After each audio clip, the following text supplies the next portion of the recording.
CI/CD pipeline नाम सुन के कुछ बहुत ही कॉम्प्लेक्स सा लग रहा है, लेकिन ये बहुत ही सिंपल चीज है। मैं आज आपको इसको फर्स्ट थॉट की हेल्प से समझा दूंगा।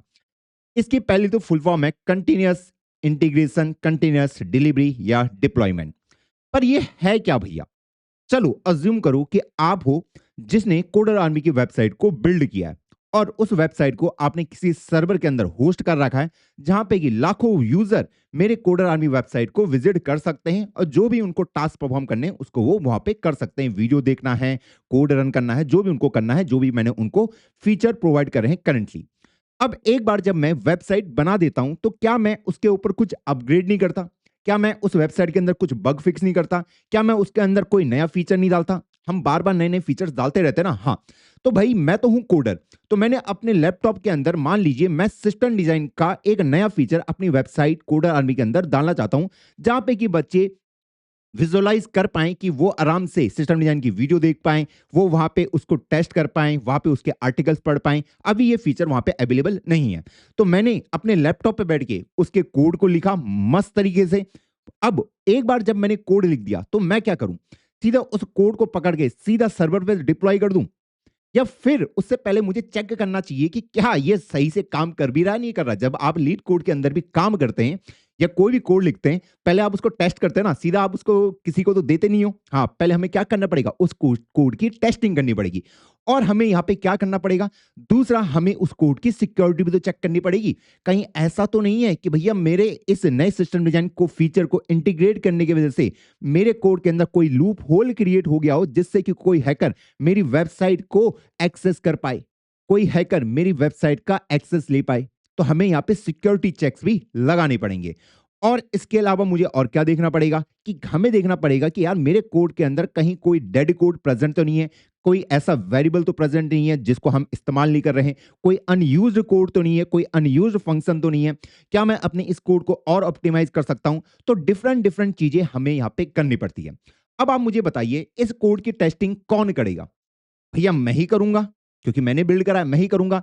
इस कोड को उस सर्वर पे डिप्लॉय कौन करेगा? भैया मैं करूंगा, जब मैंने करा है, जो भी मैनुअल स्टेप होंगे डिप्लॉय करने के। इस कोड की सिक्योरिटी चेक कौन करेगा? भैया मैं करूंगा, मुझे उसके लिए भी कोड लिखना पड़ेगा ताकि मैं सिक्योरिटी को देख पाऊं।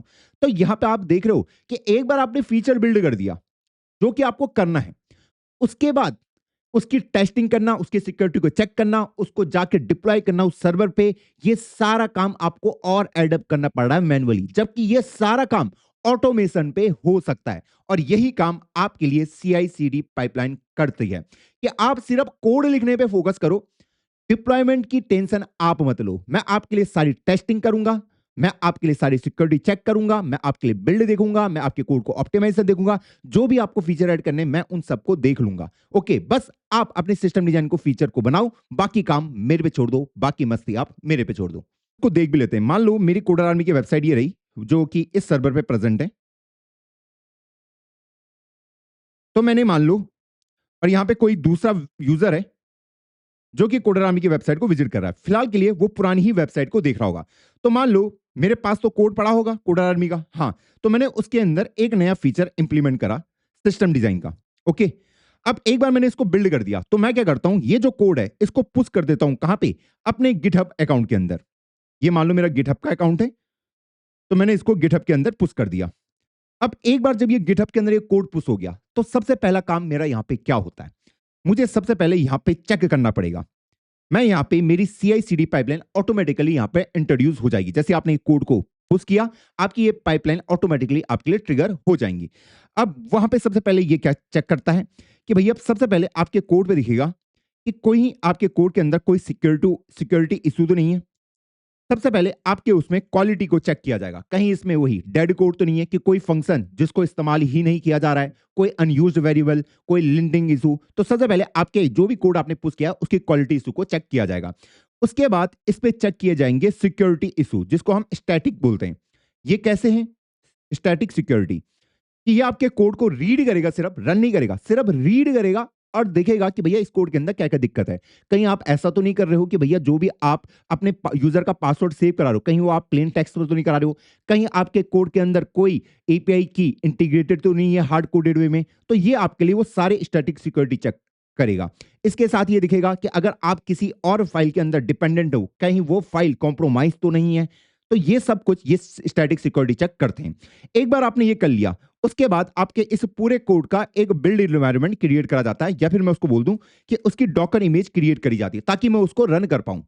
अब एक बार आपकी डॉकर इमेज क्रिएट हो गई, उसके बाद मैं इसकी टेस्टिंग करता हूं। क्या करता हूं? टेस्टिंग करता हूं। अब टेस्टिंग में मेरे अलग अलग फेस होते हैं। ये डॉकर इमेज क्या होती है? एक इमेज होती है जिसके अंदर आपका कोड और उसका जो एनवायरनमेंट, मतलब जो जो भी उसको रिसोर्सेज चाहिए उस कोड को रन होने के लिए। जैसे मान लो मैंने जावास्क्रिप्ट के अंदर कोड लिखा है, तो उसको रन होने के लिए क्या चाहिए? नोड.जेएस चाहिए, तो वो डॉकर इमेज के अंदर सब कुछ प्रेजेंट होगा, सिर्फ आपका कोड नहीं, उसका एनवायरनमेंट भी जो कि उसको रन होने के लिए चाहिए होगा। तो ये डॉकर इमेज के अंदर। उसके बाद आपका होगा क्या? टेस्टिंग, कि हमें इस कोड को टेस्ट करना है। अब टेस्ट में हम कैसे कैसे करते हैं? पहले हम यूनिट टेस्ट। मान लो अगर आपने सिस्टम डिजाइन का फीचर ऐड करा है, तो क्या ये सिस्टम डिजाइन का फीचर तमीज से काम कर रहा है या नहीं कर रहा है। अगला आता है इंटीग्रेशन टेस्टिंग। क्या मेरे बाकी फीचर दो तीन मिलके क्या इस सिस्टम डिजाइन वाले फीचर के साथ सही से काम कर रहे हैं। और एक होता है तीसरा एंड टू एंड टेस्टिंग, कि मेरे पास जो पूरा कोड है, सिस्टम डिजाइन वाला नहीं, जो मेरे पास अभी तक का पूरा कोड है, क्या ये पूरा कोड सही से काम कर रहा है। मेरे पास टेस्ट केसेस होते हैं, अगर वो सारे टेस्ट केसेस पास हो गए तो भैया हमारा कोड सही से काम हो रहा है। अगर ये यहां पे फेल हो जाता है तो भैया इस डेवलपर को नोटिफाई कर दिया जाएगा कि आपकी पाइपलाइन फट गई है। नहीं कहते लोग, अरे पाइपलाइन फट गई है, इसी को कहते हैं कि पाइपलाइन पहले ये करो, फिर अगला स्टेप ये करो, फिर ये करो, फिर ये करो। एक बार आपकी टेस्टिंग कंप्लीट हो गई, क्या ये टेस्टिंग ये जो है क्या इसको मैनुअली करना पड़ता? नहीं, मैनुअली नहीं है, ये सारा काम ऑटोमेशन में। एक बार आपने गिटहब के अंदर पुश कर दिया, ये भी ऑटोमेटिक होगा, ये भी ऑटोमेटिक, ये भी ऑटोमेटिक, ये भी ऑटोमेटिक। आपको मैनुअली कुछ करने की जरूरत नहीं है। उसके बाद फिर से आपका डायनेमिक सिक्योरिटी चेक होगा। मैं आपको रियल प्रोडक्शन की बात कर रहा हूं, वरना आप कई लोग तो सिर्फ टेस्टिंग करते हैं उसके बाद पुश कर देते हैं। नहीं, हम डायनेमिक सिक्योरिटी चेक। अब मैं आपके कोड को रन करूंगा और दिखूंगा कि क्या उसमें कोई सिक्योरिटी इश्यूज हैं या नहीं है। यहाँ पे स्टैटिक सिक्योरिटी थी, यहाँ पे वो सिर्फ आपके कोड को रीड कर रहा था, देख रहा था क्या इसमें कुछ गलती तो नहीं है कोड में। ओके, यहाँ पे आपके कोड को एक्चुअल में रन किया जा रहा है और वो कोशिश करेगा क्या मैं बिना यूजर नेम पासवर्ड के आपकी वेबसाइट को, आपके डेटा को एक्सेस कर सकता नहीं कर सकता जब आपकी एप्लीकेशन रन हो रही है। तो वो सारे सिक्योरिटी चेक ये डायनेमिक सिक्योरिटी आपके लिए दिखेगा। अब एक बार इसने ये सारे के सारे काम कंप्लीट कर दिए कि भैया ये भी आपका पास हो चुका है, उसके बाद आपकी जो ये डॉकर इमेज है बता देगा कि भैया ये सक्सेसफुल हो चुका है और इस डॉकर इमेज को डॉकर हब के अंदर डाल दिया जाएगा। ये जो भी आपकी डॉकर इमेज क्रिएट हुई है, इस कोड को बिल्कुल पास कर दिया जाएगा कि भैया ये बिल्कुल रनिंग है, आप इसका इस्तेमाल अपने सर्वर के अंदर अब कर सकते हैं। ये डॉकर हब है। अब यहां से ये मेरा कंटीन्यूअस इंटीग्रेशन था। अब यहां पे अब मुझे इस इमेज को डिप्लॉय करना है अपने सर्वर पे। तो मेरा सर्वर क्या करेगा? यहां से पहले हम इस इमेज को पुल करके सर्वर पे लाते हैं, उसको कंटेनर के अंदर डालते हैं, कंटेनर स्पिन अप करते हैं और अब आपका ये सर्वर के अंदर ये जो कोड है वो रन होना स्टार्ट हो जाएगा। अब इसी को यहां पे दूसरा टर्म आता है कंटीन्यूअस। अब यहां पे कंटीन्यूअस डिप्लॉयमेंट, कंटीन्यूअस डिलीवरी का मतलब क्या है? ये वाला जो फेज था कि आपने अपने कोड को गिटहब के अंदर पुश करा, यहां तक तो कोई दिक्कत नहीं थी, ये तो नॉर्मल डेवलपर करता है। इसको हम कंटीन्यूअस इंटीग्रेशन करते हैं, quality check, static security, Docker image testing, dynamic और इमेज क्रिएट करके डॉकर हब के अंदर डाल दिया। ये हमारे कंटीन्यूअस इंटीग्रेशन का पार्ट आ जाता है। अब डिप्लॉय करने का मतलब है कि एक्चुअल सर्वर में इस कोड को डालना है। इमेज के अंदर वही है कि कोड और उसका एनवायरनमेंट। अब यहाँ पे हमारे पास दो टर्म आ रही है, यहाँ पे कंटीन्यूअस डिलीवरी, कंटीन्यूअस डिप्लॉयमेंट। एक बार जो डॉकर हब के अंदर वो इमेज आ गई, मुझे ये काम भी ऑटोमेटिक चाहिए कि यहां से ये इमेज पुल होके यहां चली जाए, उसके बाद भैया कंटेनर क्रिएट हो, वो रन हो और यूजर मेरी वेबसाइट को इजीली इस्तेमाल कर पाए।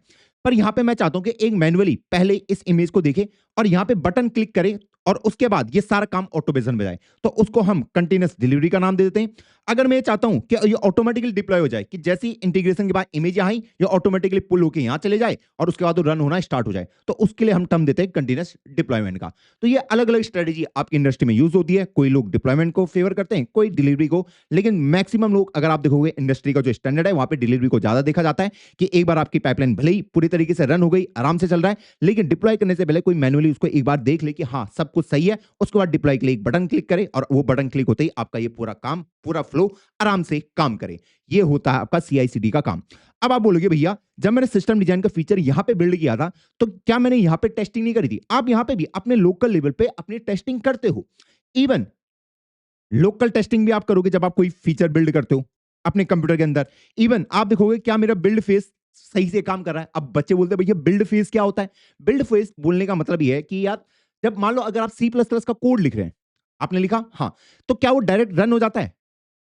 हाँ भैया डायरेक्ट रन हो जाता नहीं, पहले उस कोड को हम कंपाइल करते हैं। हाँ, कंपाइल के बाद ही वो क्या होता है, रन होता है। तो जो वो कंपाइलेशन है, जो कंपाइल्ड कोड है, उसी को मैं बिल्ड फेस कह रहा हूं। तो ऐसे ही आपका जावास्क्रिप्ट का कोड हो, रिएक्ट का कोड हो, पहले उसका बिल्ड फेस क्रिएट करा जाता है। एक बार वो बिल्ड हो गया, उसके बाद उसको रन किया जाता है। तो हम यहाँ पे चेक करते हैं कि जो कोड मैंने लिखा है क्या वो प्रॉपर तरीके से बिल्ड हो रहा है या नहीं हो रहा है। लोकल टेस्टिंग आप यहाँ पे भी करते हो। तो एज अ डेवलपर मेरी झंझट खत्म हो जाती है कि मैंने अपने फीचर को बना दिया, लोकल टेस्टिंग में लेकर ली, अब मेरा बिल्ड फेस सही से काम कर रहा है, मैंने गिटहब के अंदर पुश कर दिया, गिटहब वर्कफ्लोज उसको ऑटोमेटिकली ये सारा काम आपके लिए करा देते हैं। जैसे ही आपने यहाँ पे पुश करा, आपने यहाँ पे इवेंट लगा रखे होंगे कि जैसे ही कोई कोड आए उसके अंदर इस पाइपलाइन को चला देना। पाइपलाइन क्या होती है, एक के बाद ये स्टेप। अगर कोई भी स्टेप अगर आपका फेल होता है तो मैं डेवलपर को नोटिफाई कर सकता हूं। और हाँ, हर एक के लिए मुझे अपनी पाइपलाइन को नहीं रोकना है। जैसे अगर मान लो मेरे उसके अंदर कुछ क्वालिटी चेक के अंदर कुछ इश्यूज हैं, मान लो कि मैंने कोई अननेसेसरी वेरिएबल बना रखे हैं, तो सिर्फ मैं यूजर को नोटिफाई करूं, ऐसा ना करूं कि मैं अपने बिल्ड फेस को ही तोड़ दूं, ऐसा ना करूं कि स्टैटिक सिक्योरिटी के अंदर मैं गया नहीं,